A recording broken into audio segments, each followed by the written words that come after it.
From Ticker, you're watching She's the Boss. Here's Jules Brooke.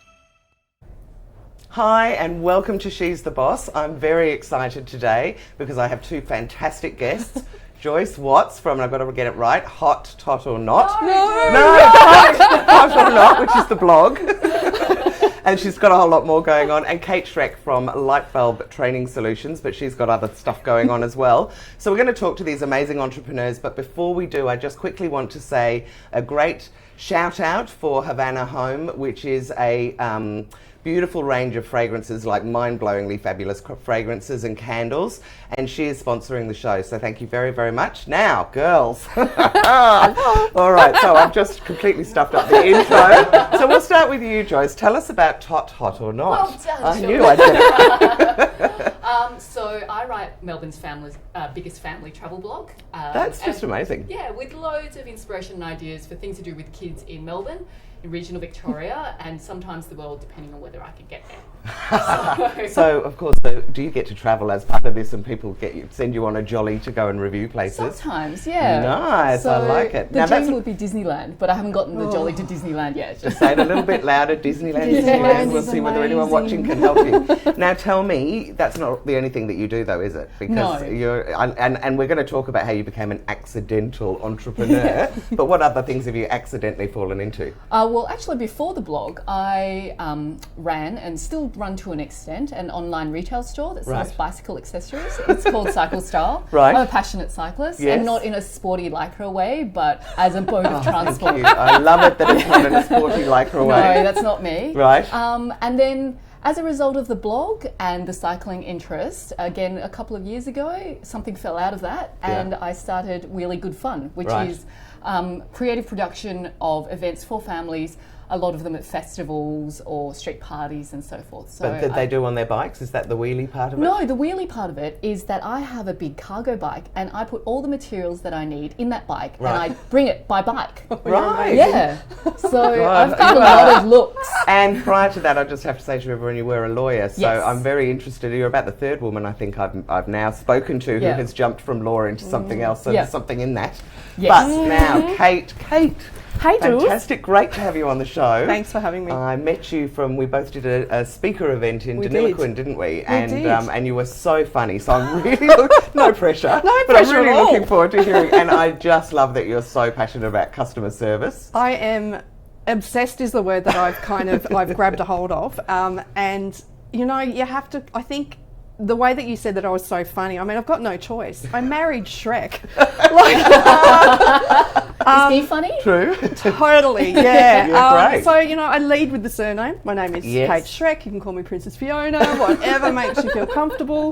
But yeah, I'm totally obsessed with customer service. Yes, but that's not the only thing you do either, is it? It's not. So I can't remember.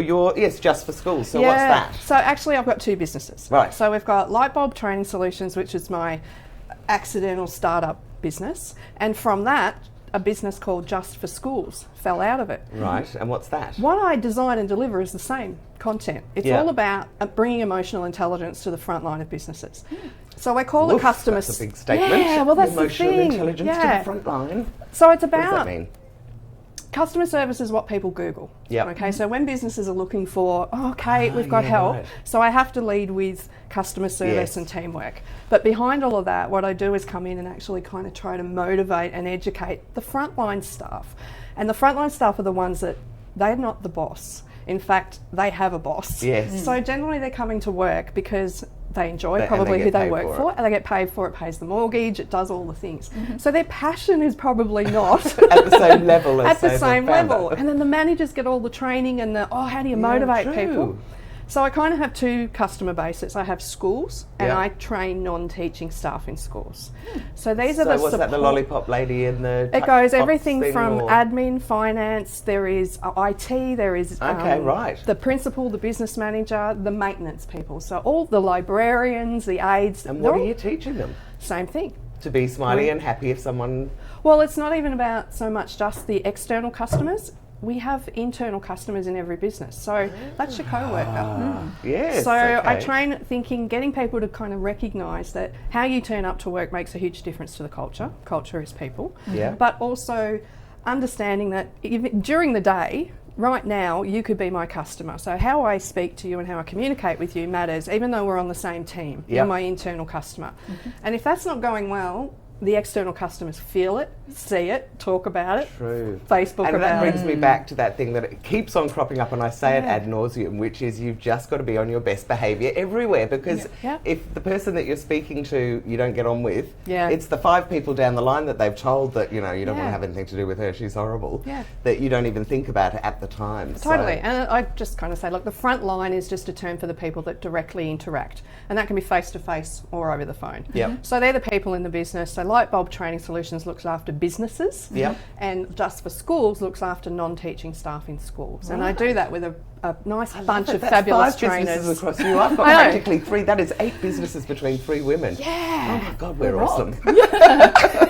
Okay, so what I now would like to do before we have our first little break is for you to explain how in heaven's name you went from law to running a parenting blog, and how you went, and we'll start with Joyce, and then how you even developed this passion. So, Joyce, hit me with it. I have a pretty common story. I was a corporate lawyer for a period of time, and then I had children. Right. And then after my maternity leave, the question was, do I go back to that job or a legal job at all, or do I do something else? And to be honest, I didn't love my job enough to make all the other sacrifices required to make it work well.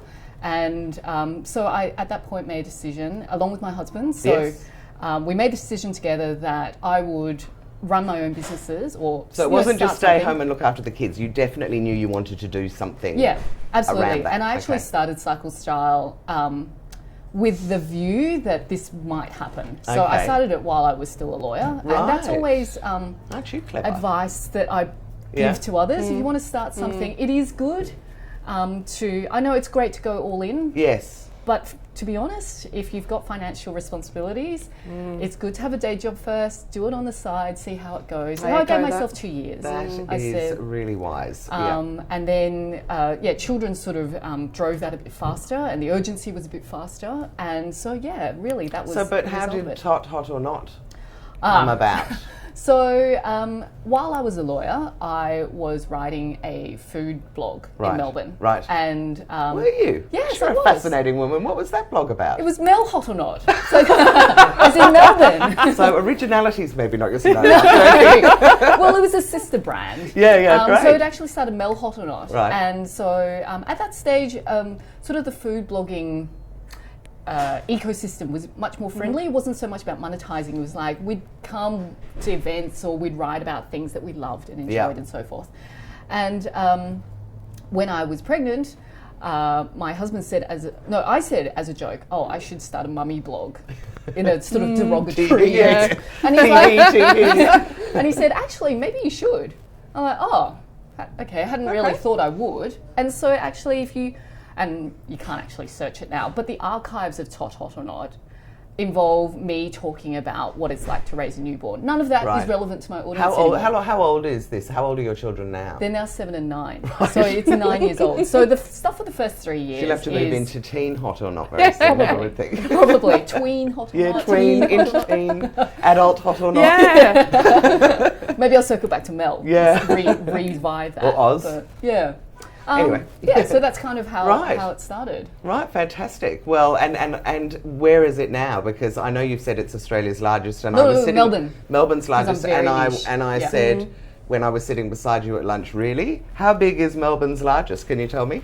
Well, Melbourne's largest family travel blog has last year, 12 months, 669,000 unique visitors and 1.4 million page views. Right. So wow. I think she's doing something right. Yeah. And I figured, this is not what I was trained to do, but maybe I am doing something right. You definitely are doing something right. I should no continue question about it at all. Okay, so hold that thought, because I then want to know what the journey's been to growing it to that stage. But Cate. Wow. So how did you suddenly fall in love with customer service, or I'm going to say emotional intelligence. Yeah, well, I didn't know the term emotional intelligence when I started in the Right. workplace, so I left school at the end of year 10. Oh, right. I was one of those. You didn't like school? No, I loved it. Oh. I absolutely what loved happened? school. Well, actually, it was pretty sad. My brother passed away, and I was at boarding school at the time. So I was 14, and there was, quite a bit Yeah. of stuff going on, and I thought, you know what, I just want to be home. Yeah. And also, I think I was unable to really focus at school. And let's be honest. With that grief. Let's talk 1985. Wee. You went to school till you got a job. Yeah. So the idea of even bothering to do HSC or going to uni, which was 3 hours away locationally from where I was born, right. it wasn't kind of considered as, she dropped out of school. It was, you got a job. Yeah, right. So Yeah, it was okay. great. So the first job that I had was in a pharmacy. Yeah. And I was so excited because I got this white dress and had a zip and, And a name tag. and a name She loves name tag. tags. Totally, yeah. Within about 12 months, I thought, oh my goodness, this is not for me. Right. I had 4 bosses at the time. And that was quite a At the same challenge. time? We had I 4 guess pharmacists. pharmacists can join together to Yeah. start a pharmacy, so that makes sense. So there was quite a lot of difference in the way that they would manage, and I had no clue at the time. I was a very much, what do you want? 3 bags full, I'll Yeah. do it. Yeah. One of the big 4 banks opened up in town, and the bank manager kind of tapped me on the shoulder, and I suspect that what he did was he did his shopping and was picking out the staff he wanted at the same time. So we did the shopping in the Right. small country town, Yeah. and then got the phone call. So I started in one of the big 4, and I knew stayed the other people there. that were there because they were all the other people from Yeah. shops around the town. Yeah, and it was a bit of not what you know. It very Yeah. much was in the small country town. It was, okay, who would be good in Can we ask what the country town is? Warwick-Nabil?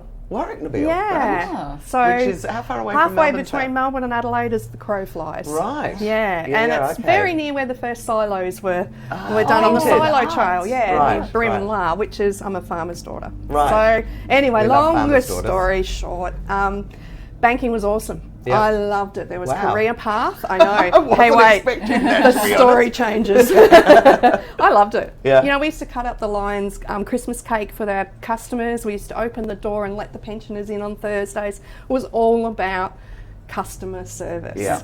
And then in about the 90s it changed, and this was my sort of feeling. It became very much, I jokingly say, would you like a home loan with that? Yeah. And that disconnect for me really took its toll, but I didn't know because I was still achieving. And I was still doing and okay. young, and didn't have a lot of experience. Yeah, so I got retrenched when I was 32. Best day of my life. I was quite happily done. Yeah. And then It is something that people should, I believe, embrace. I mean, I remember being made redundant once and running through the middle and go, I've been made did. redundant, I've been made redundant. I was like, 'Cause it's yes! some money and I can go off and do what I want. Except about 24 hours later when the hangover wore off, I thought, I'm 32, I'm single, I've got a mortgage, I've got a year 10 qualification, and I hate banking. I don't want to work. I was in retail banking. Right. I didn't want to be in that environment, so everything changed after that. Right, so how did it change? I went and had some career counselling Yeah. to kind of determine what is it that you want to be when you grow up, Kate. Yeah. And it became very clear through psychometric assessments, which is what I'm trained to deliver now in my Yes. training, that You're a there's... disc Yeah, I used professional disc woman. I advanced. only discovered disc a couple of years It's ago, but I saw fantastic. that, Yeah, so I ended up with this list. Kate's jobs that would suit Kate's natural behavioural style, jobs Kate should avoid. Top of the should avoid list, banking, finance. And it was Right. light bulb moment. Yeah. Oh. And you can see why I called the business light bulb That's training such a good name. solutions. What I found out was that I'm pretty, I think innately skilled in the area of people to people communication. That's, I Beautiful. love it. I'm a born people pleaser. I'm proud of it. I will yell it from the rooftop. Yeah. But it caused me a lot of stress when I was only looking after everybody else and not me. Yeah, right. So the challenge for me was to work out where does the me fit in empathy. I was all about everybody else and Yeah. I needed a little bit of Kate space. So I left, went into disability employment, and I helped people with barriers to employment find their That place must have in the been workplace. really rewarding. Absolutely all over me for my natural styles. I Yeah. loved it. Yeah, working with people that loved helping people. I'm helping people get a job. And it was tough. Right. You know, it wasn't easy. And just through that process of training people how to go into a workplace, I went to KFC and flipped burgers and trained people how to do it. I did all Right. of that. It became really clear that businesses didn't really want, didn't have so much care about the disability. They actually just wanted people that were polite friendly, turned up on time, could handle their own Pretty much the workplace same conflict. as people everywhere, isn't it? We just want people who are nice around us. So more light bulbs went off after I did some training for unis and RTOs. I used to deliver Cert 4 in customer contact and business admin, and Oh, Cert 4, that's something it just that made keeps me. on cropping It up. just made me feel a little bit. This is not making the difference that the businesses wanted. Right. So I thought, you know what, I'm going to do it myself. But like you, Joyce, I stayed contracting for a good 3 years. Yeah, so I right. had some income, and then I went in to do it on my own. Really good idea. All right, well, look, this seems like a perfect place for us to just have a little break. Yeah. And then when we come back, I'm going to talk to you about how you got to where you are. And I definitely want to know, how does someone become an accidental entrepreneur and end up with that many hundreds of thousands of views? So we will see you shortly.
This is Ticker.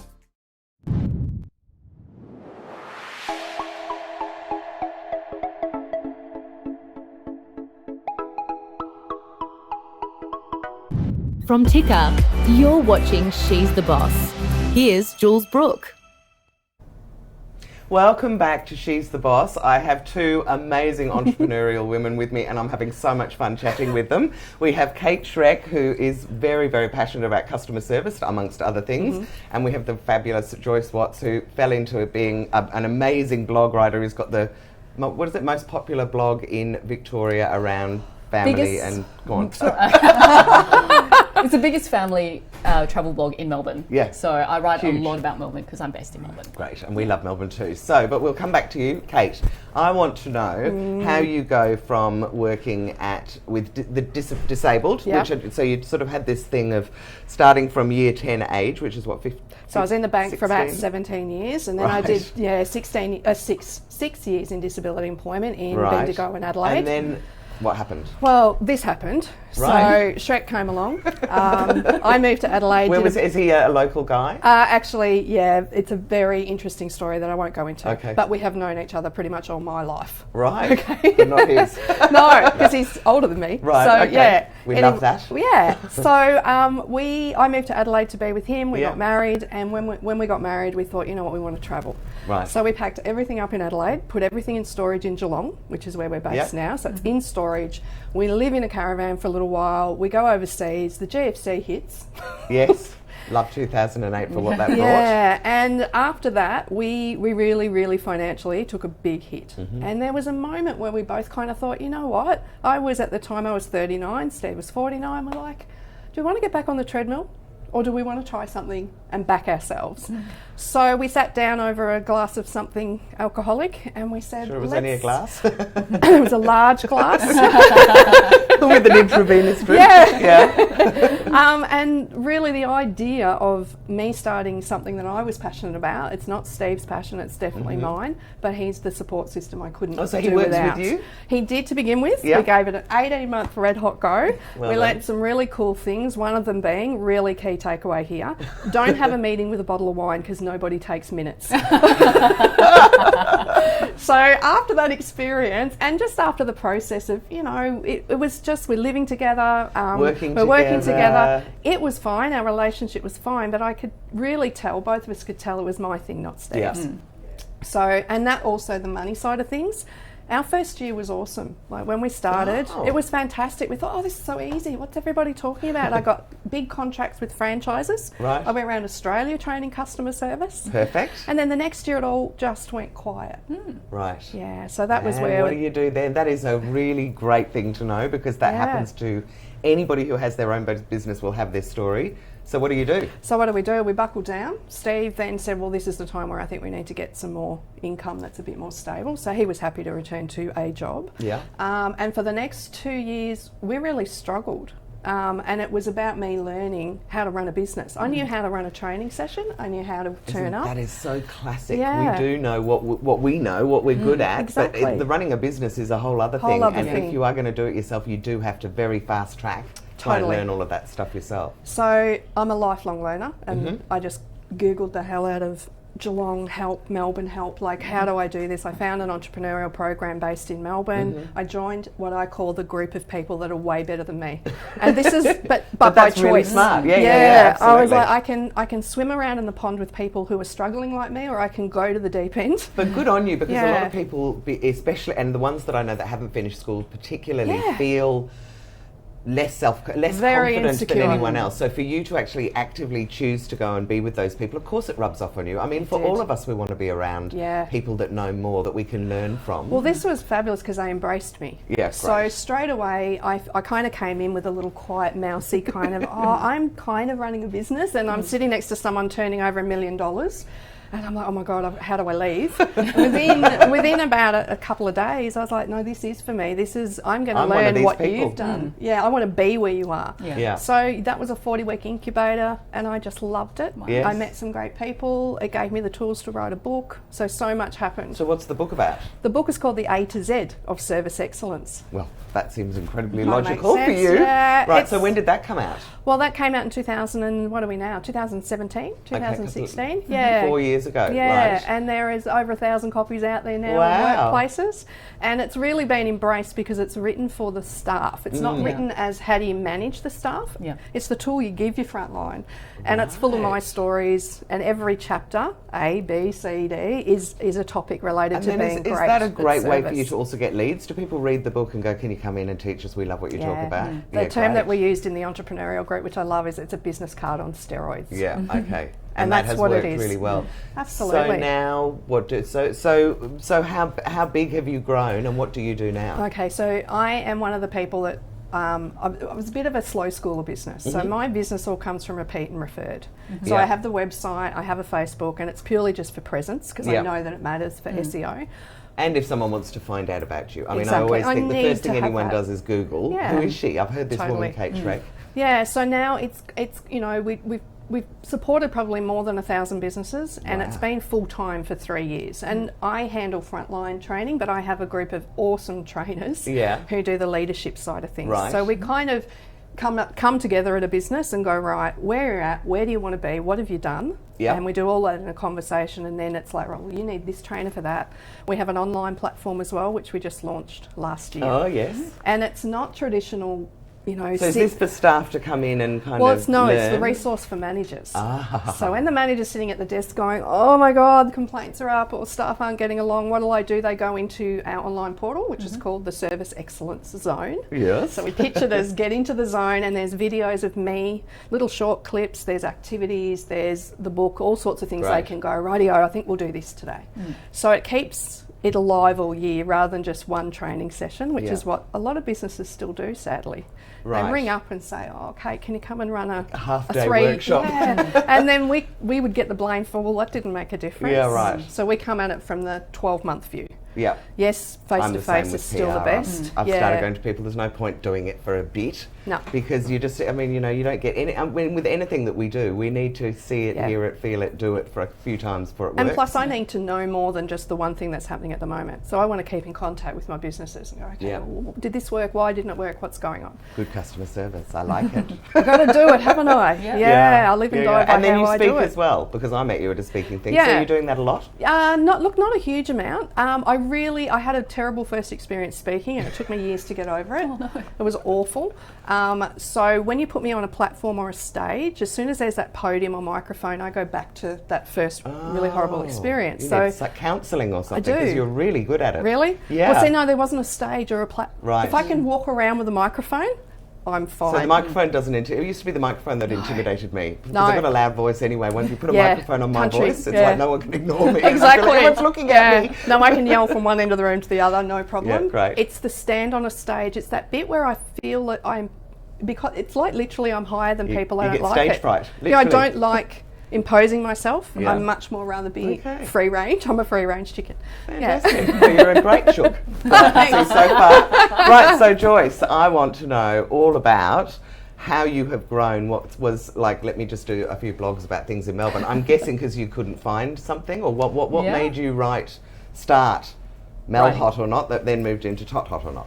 Well, I started Mel Hot or Not, which was not a business, definitely a hobby, because I came back from London at the GFC. So Right. I was a lawyer in London. I came back, I all couldn't get a job. happened. Right. And I couldn't get a job for 6 months. Wow. And yeah, so it was hard. And I didn't know what else to do with my time. So while I was in London, I was writing a travel blog Right. about my travels in London. So when I came back, I'm like, well, there's nothing to write about here. This is Melbourne, right? It's just, I'm back where I was. So much about Melbourne, but yes, go on. But because I was looking for work, Yeah. I thought, well, I'll do this on the side, and I could go to cafes in the middle of the day and things like that.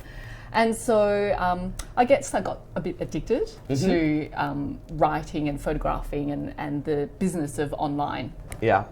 Finally, I did get a job, and as I said, I Got pregnant. Yeah, so Decided forth. that you'd start this baby one. and that was purely a diary. It was a Oh right, Yeah. it wasn't Yeah. a directory. Is it a directory now, or is it? It is literally still definitely blogs? Yeah. all of that really personal stuff about my birth. Yes. You know, experience and stuff is all being removed. Right. That is not something that needs to be Oh, shared. I'd go back just to read that. Right. But yes, it started off as a very different beast. Again, very much still a hobby.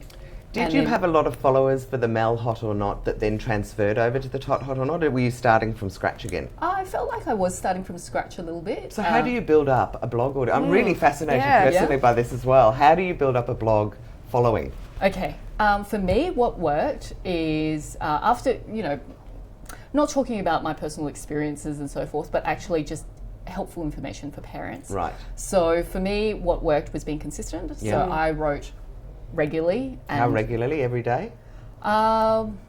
At one stage, it was every day. Okay. At the moment, I try and be a little bit more strategic about how I write because I don't want to work all the time. Yeah. But it's very easy to start a blog. Yeah. It's not easy to keep it up. And it's not easy I to get the agree. people following it. Everybody Yeah. starts blogs. Yeah, absolutely. So what's the magic? For me, it was consistency. Right. Yeah. And also, I like to think the quality of my content. So Yeah. my photography gets a lot better over the years. If you have a look, my writing gets better. So it's all your photography? It's pretty much all my Okay. photography. Wow. So the very early posts have Yeah. like 300 by 300 pixel sort of. Tiny ones. Yeah, and now tiny- you're doing big glossy. Yeah. So they're now I get beautiful. proper, Yeah. proper imagery. So, so it's And investing did in you myself. choose places that were particularly popular, knowing that there would be a chance that would bring more traffic in, or No, not at first, but now yes, because Melbourne, frankly, is never ending Yes. in terms of content.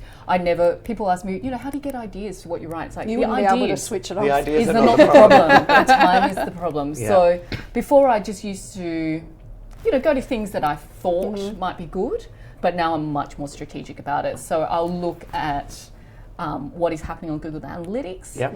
how people are finding me, whether I can write how extra are they content. finding you? People love Googling Harry Potter Melbourne. If you- Right.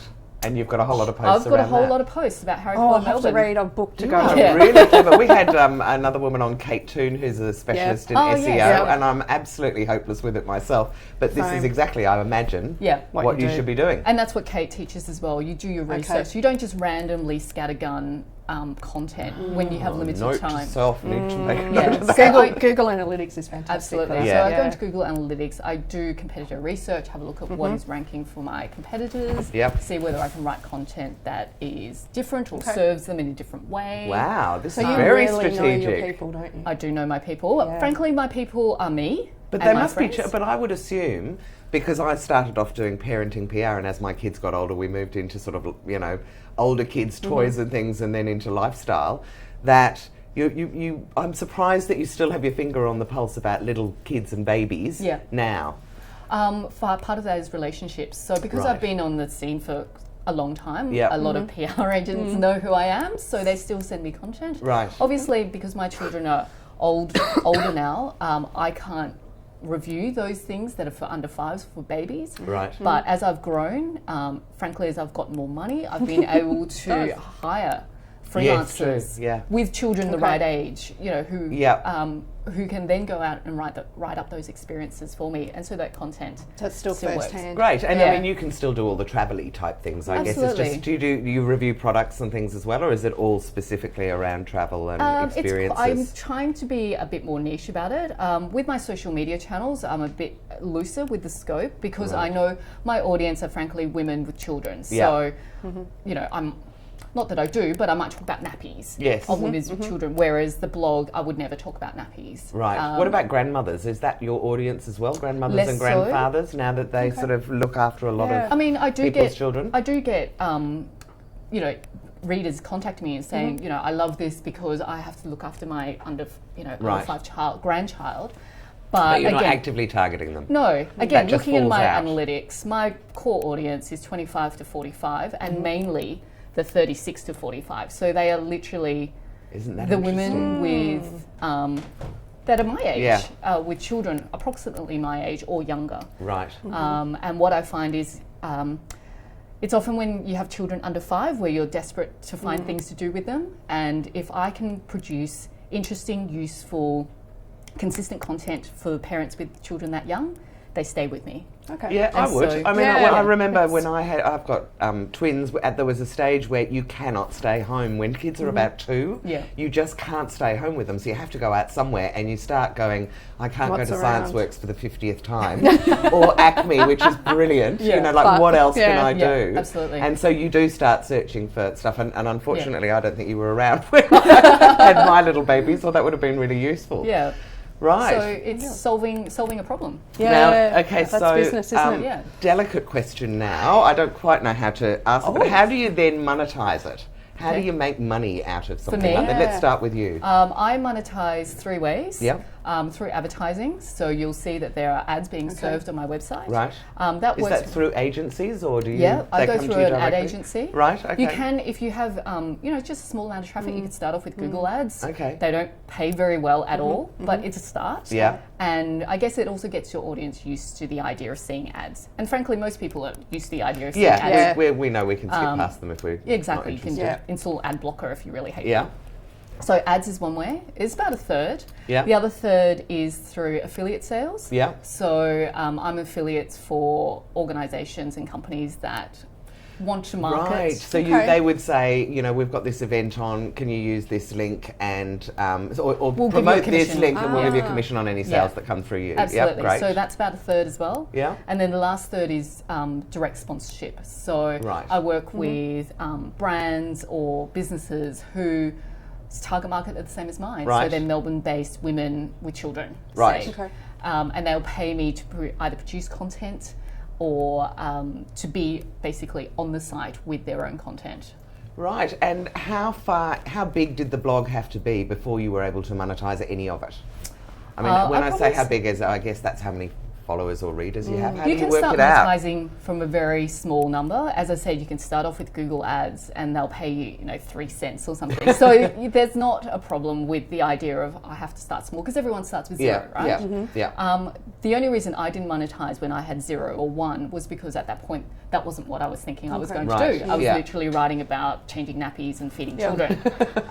So for me, it was very much probably in the last 3 years or so when I could really see my traffic starting to spike. And I thought, I'm spending a lot of time and a lot of love on this. And while I love it, it would be nice if I got paid And for also, my efforts. you probably couldn't keep doing it forever if you weren't paid. Because Exactly. otherwise it starts being like, as they get older and, you've got them at 7 and 9, let me tell you, mine are 14 and 18. They cost more and more and more to bring up. Yeah, so that was, for me, that was the switch. It was Right. like, I need to, it's fun. and I would still do it. But now it needs to sustain itself and needs to sustain me. Yeah, well, I mean, now you have an offering that is obviously amazing for anybody that's trying to target. And the other thing that you do is you're in that nice little niche, so they know that the people that are following you are interested in this topic, which makes it much easier for people to go, well, I've got something that fits those people, so I want you to monetize. I want an ad on your website. I love it. So now remind me, so you started the business, went really well for a year or so, then it falls into a hole. How do you find new customers? How do you grow from there? Okay, first of all, you lie down and cry. I know that bit. I've done that one. Okay, and that in itself was cathartic. You know, there was that moment where I just went, how much do I love this? Let it out. Yeah, it's like, how much do I love this? And there was never a waver that this is what I was meant to do. Right. So the falling over bit was the best thing for me in hindsight at the time. So what I then did was engage somebody to do some social media for me. Right. Okay. Before you weren't doing any social media before that? No, because I thought, I didn't understand the whole concept of where's your audience. As opposed to business. Yeah, I'm like, well, I'm a workplace trainer. This is what I do. And businesses Google that. They don't go on Facebook to look for it. They don't go, and LinkedIn was a whole another world for me. Well, yeah, for a long time. And I thought, this is not working. So I engaged some outside help. She was fantastic. Shelley helped me understand that there is a market for what you do visually. Yeah. Because I kind of thought, well, I don't want to hi, this is Cate, workplace training, and I can't take a photo of a workbook or a pencil. Like, what is it that I can offer? That is really good. Now, hold that thought. And when we come back, we're just going to have a quick break. And when we come back, I want to hear what Cate did in her social media posts. To stop crying and to grow the business.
From Ticker, you're watching She's the Boss.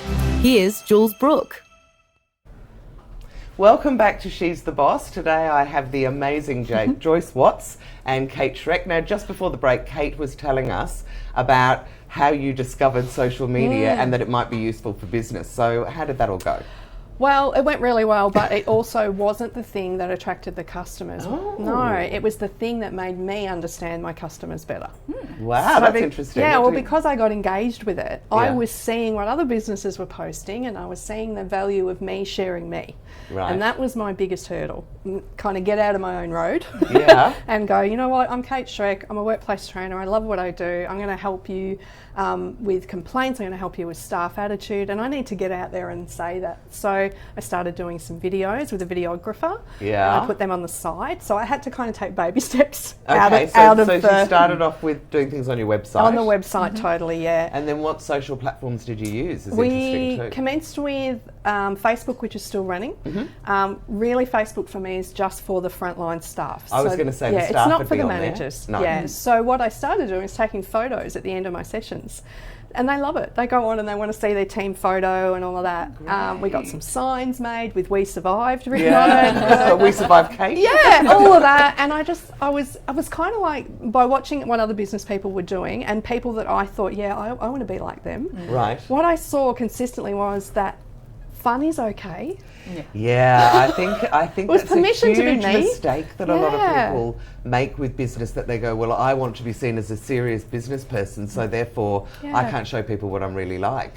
And certainly for me on LinkedIn, I remember just starting to go, okay, I kind of use it more like Facebook is the way I describe it. Exactly. And all of a sudden the engagement goes up because there's so many boring people on Exactly. And also I get really attracted to the people that write about, oh, I fell over today and this happened. And I know that's very social, but that's what makes me feel like I connect with my audience that way. It's like, well, Kate's a bit of a nut, really. And she trippity fumbled into business and it didn't work out, and then it did work out, and nothing's been planned. It's all been very organic. Yeah. But there are certainly better ways to do it, but I only know that through hindsight. Right, but also the core is exactly what you're talking about when it comes to how to keep your customers happy and what people could be doing in order to do that. Yeah. And so that never wavers. It's only about how you present it. And you stop going from, today we are going to do such and such to, oh my God, I whoops diddly, whatever you did, fell into this. Yeah. And people go, I like her. She's real, she's human. I often, the greatest thanks that I get is at the end of a session, and it's always the people that walk in and I can tell they don't want to be there. Yeah. The eyes are down and they're not giving me eye contact. Do you get an eye roll occasionally? Occasionally I get an eye roll and I think, well, you're my person. Yeah. I'm so going to win you over. That's my whole, essence of being there. They come to me at the end, give me a hug and say, I hate workplace training, but you just changed my mind. Yeah. And that is the thing that I go, well, apparently me being me is okay. Yeah. And that shake off the corporate bank, Kate, and just kind of go, guys, workplace training can be great. It should be about lifelong learning, because I want workplaces to be places you go to learn as well as earn. And grow.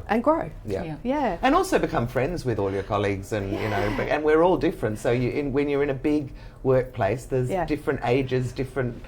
The chapter G in the book, the generations, and we know the spread's getting larger now as to the different ages. But I think that there's being friends, but there's also being, hey, you and I just don't get along.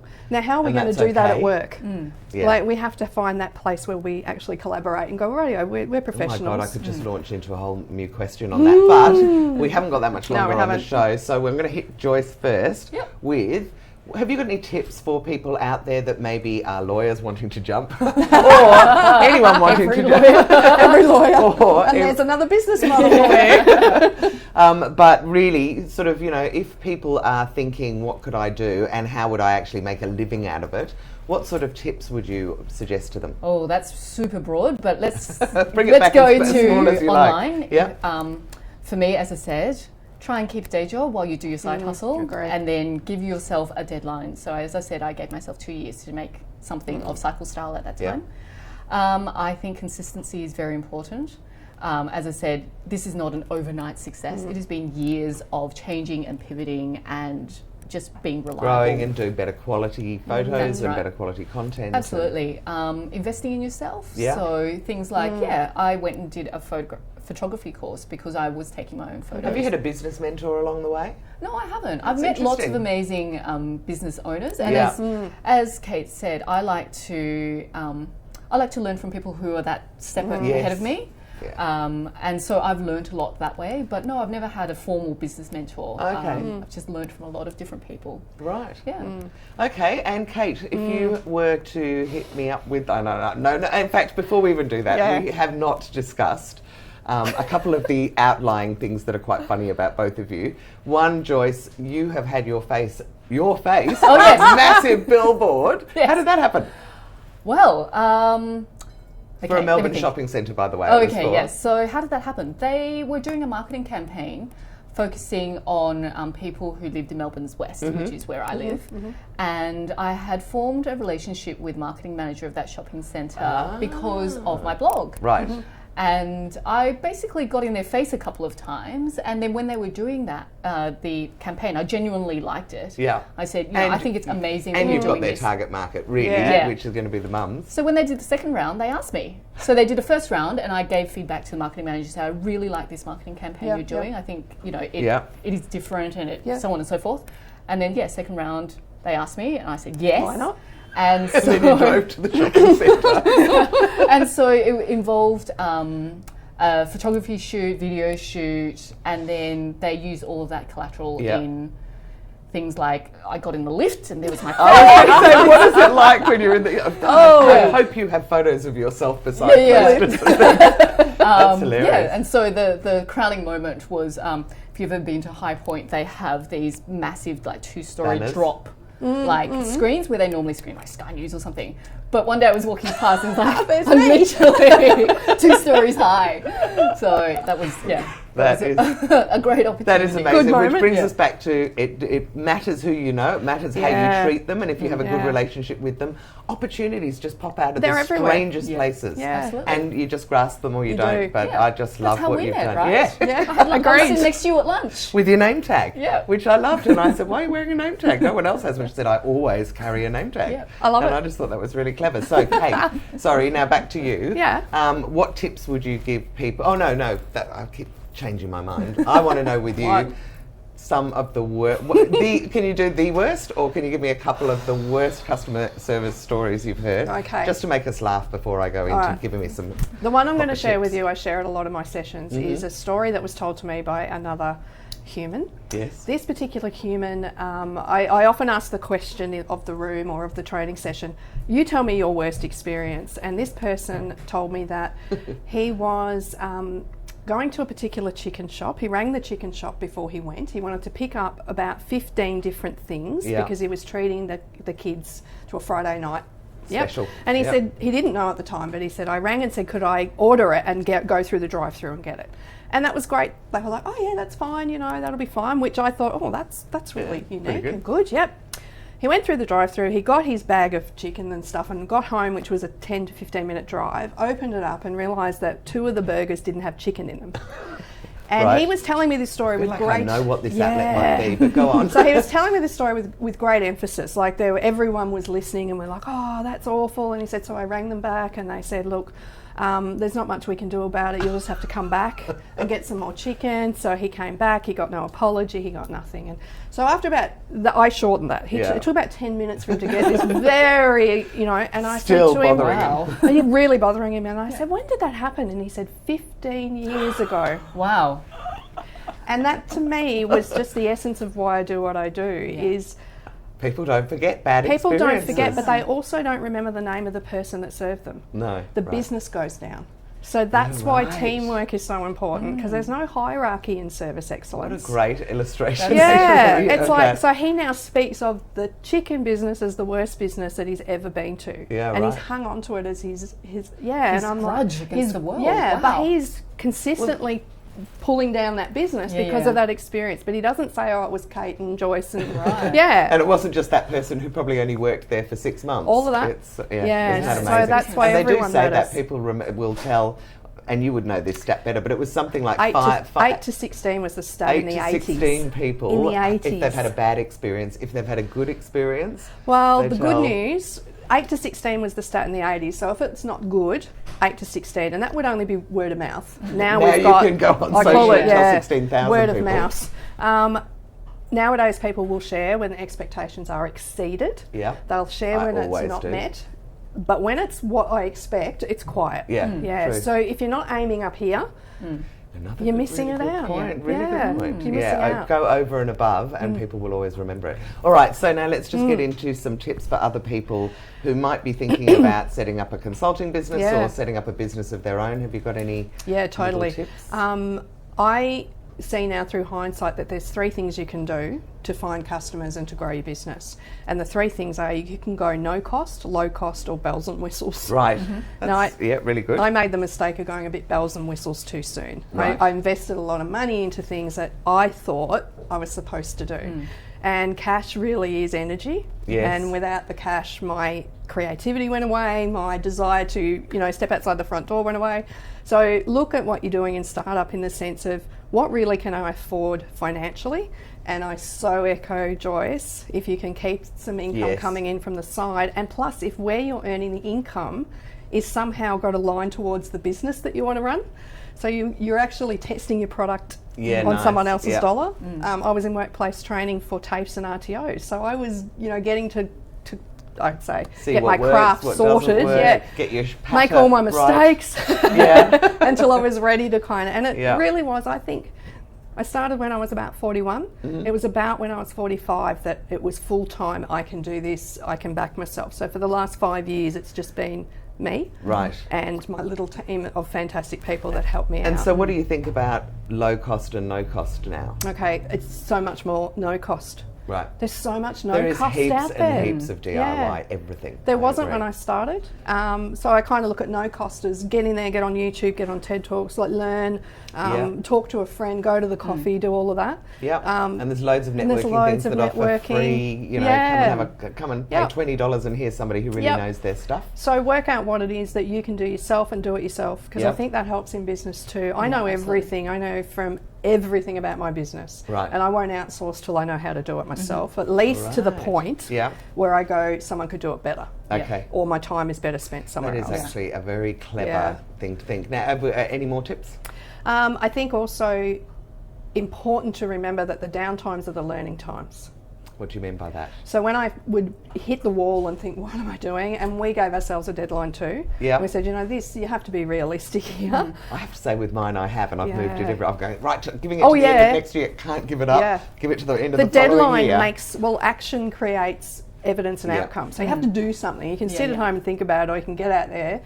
There is no fail. And There's give it a only red hot try. go. That's Yeah, right. and that's what got me here. Yeah.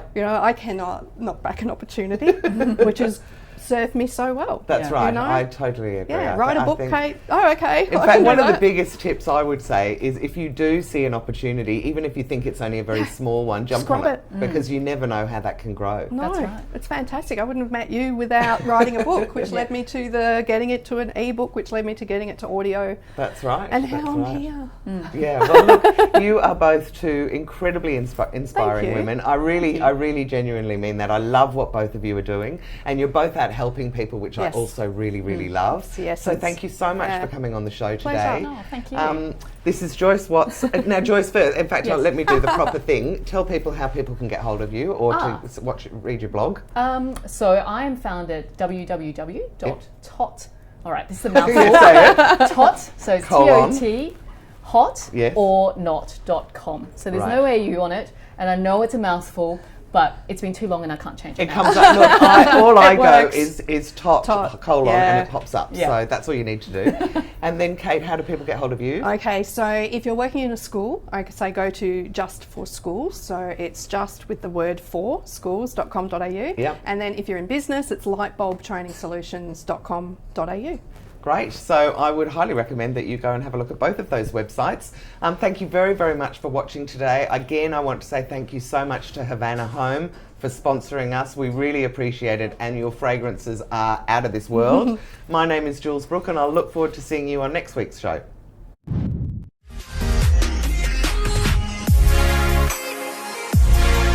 This is Ticker, your new source for news.